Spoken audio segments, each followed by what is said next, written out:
नमस्कार मित्रांनो, कुण्या राजाची गतू राणी या मालिकेच्या आजच्या भागात आपण बघणार आहोत की ते सर्वेश म्हणत असतो, अगं माया, तो आपला जावई आहे, हे आपलं वयाचं घर आहे, तू असं काय करतेस?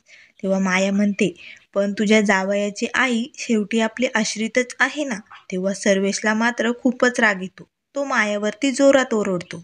आता मायाचे हे बोलणे ऐकून सर्वांना खूप मोठा धक्का बसलेला असतो. तेव्हा माया म्हणत असते, काय चुकीचं बोलले सर्वेश मी जे बोलते ते बरोबरच आहे ना. तुझी ही बहीण आपली आश्रितच आहे ना. तेव्हा मधू म्हणते, वहिनी, तुम्ही जे बोलताय ते अगदी बरोबर आहात. मी आश्रितच होते तुमचे. पण एक गोष्ट लक्षात ठेवा, माझ्या कबीरने तुमच्या मृण्मयीला हाताला धरून इथं आणलं नाही, रीतसर पद्धतीने लग्न करून या घरात आणलेलं आहे. तेव्हा सर्वेश म्हणतो, हो माया, आपणच मागणी घातली होती ना कबीर ना. तेव्हा माया म्हणते, मी नाही सर्वेश, तू मागणी घातली होती, मी नाही बरं का.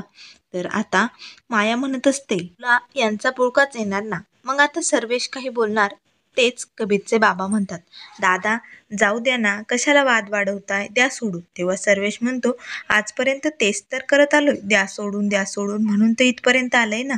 तेव्हा आता कबीरलाही खूप राग आलेला असतो. तर लगेच कबीर म्हणतो, तुम्ही आता इथून गेला तरी चालेल, पूजेच्या दिवशी मला घरात कटकट नकोय. तेव्हा वहिनी म्हणतात, नाहीतर काय, तोंड उघडलं की कटकट कटकट, लग्न समारंभातही कटकट. इथे मात्र बिचारी मधू दबून होती. मायाताईंना हे आवडेल का, मायाताईंना ते आवडेल का, त्या इथे बोलतील का तिथे बोलतील का, सारखी आपली दबून राहत होती. तेव्हा आता लगेच माया म्हणते, दबून राहण्याची काहीही गरज नाही. बघितलं सर्वेश, ही लोक आधी काय म्हणाली होती, काय प्रॉमिस केलं होतं की लग्नात निम्मा निम्मा खर्च करणार आहोत, पण काय केलं यांनी, आणि घरात एसी बसवणार होते, ते पण आत्ता बसवलाय, तो पण जुना, बघितलं. आणि काय तर म्हणे आमची एकत्र कुटुंब पद्धती, कसलं हे घर आहे, माझी मृण्मयी या घरात राहणार का? रिनोव्हेशन करायचं सांगितलं होतं ना मी तुम्हाला घराचं, का नाही केलं मग? तेव्हा मृण्मयी म्हणते, अगं मम्मा, काय बोलतेस, आणि हे घर आहे ना छान, मला आवडतंय ना, मग कशाला उगाच कटकट करते तू? आणि एकतर आधीच कबीरला खूप खर्च झालाय लग्नाच्या वेळेस, त्यात रिनोव्हेशनची काय गरज, त्याला आणखीन कर्ज काढावं लागेल. तेव्हा लगेच जा मध्ये बोलायला जाते, म्हणते, अहो मॅडम, असं काय करताय? तेव्हा आता कबीरला खूप राग येतो. कबीर गुंजावरतीच भडकतो आणि म्हणतो, तुला कुणी मध्ये बोलायचं सांगितलंय? कुणी बोल म्हटलंय का तुला? आम्ही बोलतोय ना, मग तू शांत बसून ऐक फक्त. तर आता कबीर माया मामीला म्हणतो की आता तुमचं कोणीही ऐकणार नाही, बाद झाल्या तुमच्या पोकळ धमक्या, मृण्मयी इथून कुठेही जाणार नाही. तेव्हा आता मधू म्हणते, अरे कबीर, असं काय बोलतो, मोठ्या माणसांशी नीट बोलत जावं, असं नाही बोलायचं. तेव्हा सर्वेश म्हणतो, अगं मधू, तो तरी काय करणार, इथे माया हद्दच हे करून बसली, आता मृण्मयीला तिच्या घरी घेऊन जायचं म्हणती, ती इथे लग्न करून आली. सर्वेश म्हणतो, माया, गप्प बैस, पैसा पैसा करून माझ्या मृण्मयीच्या सासरला बोल लावायचे नाही बरं का. तेव्हा माया म्हणते, वाव, बोलला, मधुश्रीचा भाऊ बोलला, हे माझ्या मुलीचं सासर आहे, त्यामुळे मी इथे बोलणारच आहे. तेव्हा गुंजा म्हणते, साहेबा, मला माफ करा, पण मी मधी बोलते. तेव्हा ती मायाला म्हणते, माया मॅडम, या घरात काय कमी आहे ते सांगा ना हो. या घरात प्रेम माया एवढी भरभरून आहे ना, की इथे काहीच कमी पडणार नाही, आणि यापेक्षा अजून काय पाहिजे घरात राहण्यासाठी. तेव्हा आता माया म्हणते, ए मुली, तू मला शिकवतेस आता, म्हणजे आता मी तुझं ऐकायचं, या लोकांनी तुला डोक्यावर बसून ठेवलं असेल, परंतु मी नाही बरं का.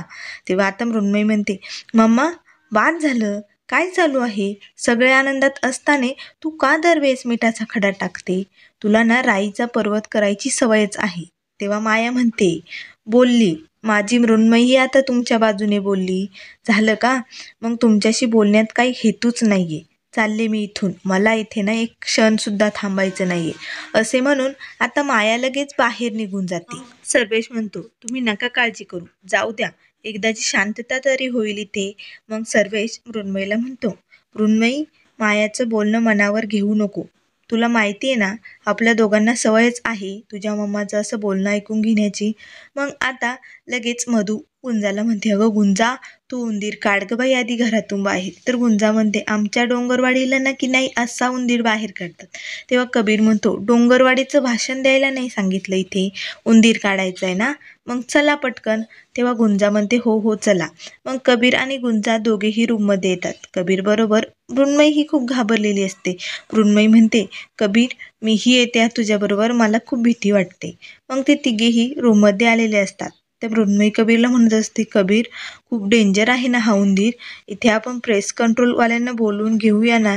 तर कबीर म्हणतो, एवढी का घाबरतेस, तो काय वाघ आहे का, आणि तो काय करणार आहे. तेव्हा मृण्मयी म्हणते, अरे तो डायरेक्ट अटॅक करतो म्हणतात ना, खूप डेंजर असतो ना. तेव्हा गुंजा म्हणते, मृण्मयी ताई किती घाबरताय, तो डायरेक्ट अटॅक नाही करत, तो आधी माणसाकडे बघतो आणि मग अंगावरती येतो. आता मात्र मृण्मयी खूपच घाबरलेली असते, तिला उंदराची खूपच भीती वाटत असते. तेव्हा कबीर म्हणतो, काय बडबड लावली इथे, तू उंदीर शोधायला आली ना, मग शोध ना उंदीर. मग गुंजा मृण्मयीला म्हणत असते, किती घाबरता तुम्ही, तुमच्या त्या मायाताई त्यासुद्धा किती घाबरत होत्या, आणि कविता वहिनी तर घरातून बाहेरच थांबल्या त्या उंदराला बघून.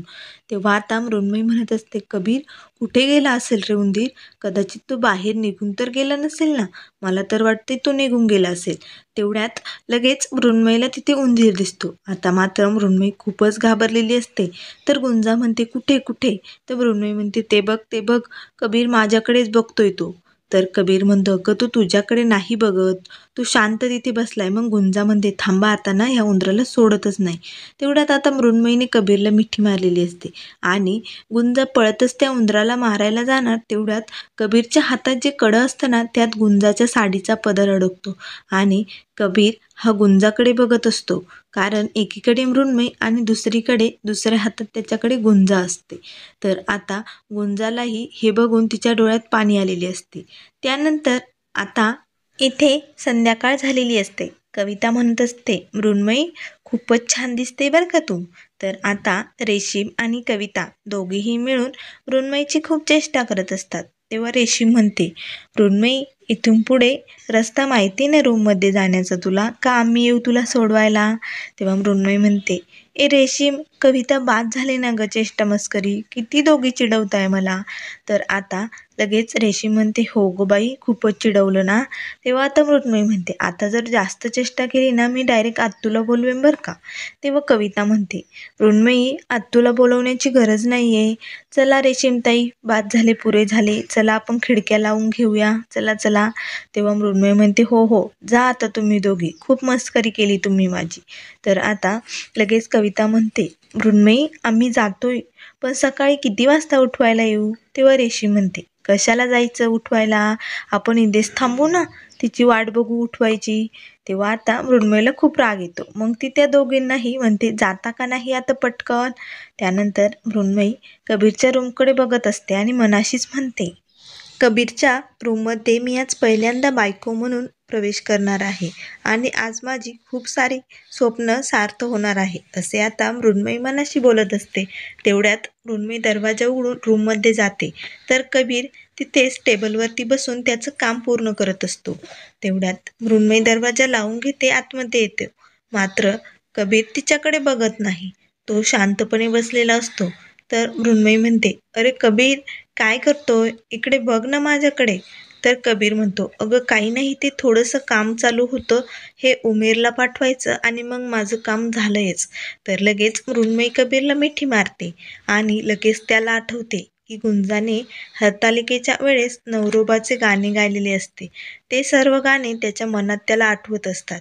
आता मात्र कबीर खूपच अस्वस्थ झालेला असतो. तर मृण्मयी म्हणते, अरे कबीर किती काम करतोस तू, दे ना ठेवून ते काम. मग लगेच मृण्मयी त्याचा लॅपटॉप बंद करते आणि म्हणते, बाद झाले, पुरे झाले आता काम, आता इथून पुढे काम करायचं नाही, बाद झाले, असे म्हणून कबीरचा हात ओढत त्याला खाली बसवते तिथे. तर लगेच कबीरला ती म्हणत असते, कबीर तू कम्फर्टेबल नाही आहे का, असं का वागतोय मग. तर कबीर हा शांत असतो. तर मृण्मयी म्हणते, कबीर AC बंद झालाय का. तर कबीर म्हणतं, हो का, थांब थांब मी बघतो. तर मृण्मयी म्हणते, नाही रे, मी सहज बोलले चालू आहे, किती काळजी करतो माझी आणि किती ऐकतोस लगेच, आता आयुष्यभर तुला माझं ऐकायचंय बरं का. तर लगेच मृण्मयी मिठी मारते तर कबीर बाजूला होतो आणि त्याला उमेरचे ते बोलणे आठवत असते. तू जो काही निर्णय घेशील तो योग्य घे. तर कबीर असा तिच्यापासून बाजूला गेल्यानंतर मृण्मयी म्हणते, कबीर काय झाले, तू असा का वागतोयस? तर आता कबीर म्हणतो, काही नाही, ते बाग बघत होतो. तुला गार्डन बघायचंय का? चल आपण. तेव्हा मृण्मयी म्हणते, काल चंद्र दाखवत होता, आज गार्डन दाखवत होता, काय झालंय कबीर? आणि आपण लहानपणापासून त्या गार्डनमध्येच खेळत आलोय ना. मी तिथेच तर खेळत खेळत तुझी स्वप्न बघितले बायको होण्याची, आणि तूही बघितली ना माझी स्वप्ने. आता मात्र कबीर हा शांत झालेला असतो आणि मनाशीच म्हणत असतो, की आता मृण्मयीला मी कसं समजावून सांगू. मग आता कबीर मृण्मयीला म्हणतो, किती चांगले दिवस होते ना ते, 2 आणि 2 4. तेव्हा मृण्मयी म्हणते, कबीर आताही तेच आहे, 2 आणि 2 4. त्यानंतर मित्रांनो पुढील भागामध्ये आपल्याला बघायला मिळेल, कबीर आणि मृण्मयीचे दोघांमध्ये वाद झालेले असतात. तर कबीर हा बाहेर आलेला असतो. तर गुंजाने हे सर्व ऐकलेले असते. तेव्हा गुंजा कबीरला म्हणत असते, साहेबा तुम्ही नका वाईट वाटून घेऊ, तुम्ही खरंच खूप चांगला व्यक्ती आहात. तेव्हा लगेच कबीर तिला म्हणत असतो, गुंजा तू मला चांगला माणूस म्हणते ना ग, पण हा चांगला माणूस स्वतःच्या ओझ्याखाली दबून गेलाय ग. कोण मला चांगला म्हणेल? बोल ना गुंजा. माझ्यासारख्या माणसाला कोण चांगलं म्हणेल? आता कबीर मात्र खूप रडत असतो आणि गुंजाजवळ त्याच्या मनातील दुःख व्यक्त करत असतो. तेव्हा गुंजा लगेच कबीरकडे बघत असते आणि कबीरनेही गुंजाच्या हातात हात दिलेला असतो. आता मात्र तेवढ्यात लगेच मृण्मयी तिथे येते आणि मृण्मयी दरवाजा उघडून बघते तर कबीर आणि गुंजाचा हातात हात दिलेला असतो. आता मात्र हे सर्व बघून गुंजाला आणि कबीरला असं एकत्र बघून मृण्मयीला खूप मोठा धक्का बसलेला असतो. त्यामुळे मित्रांनो पुढे काय होणार हे बघत राहण्यासाठी चॅनलला लाईक करा.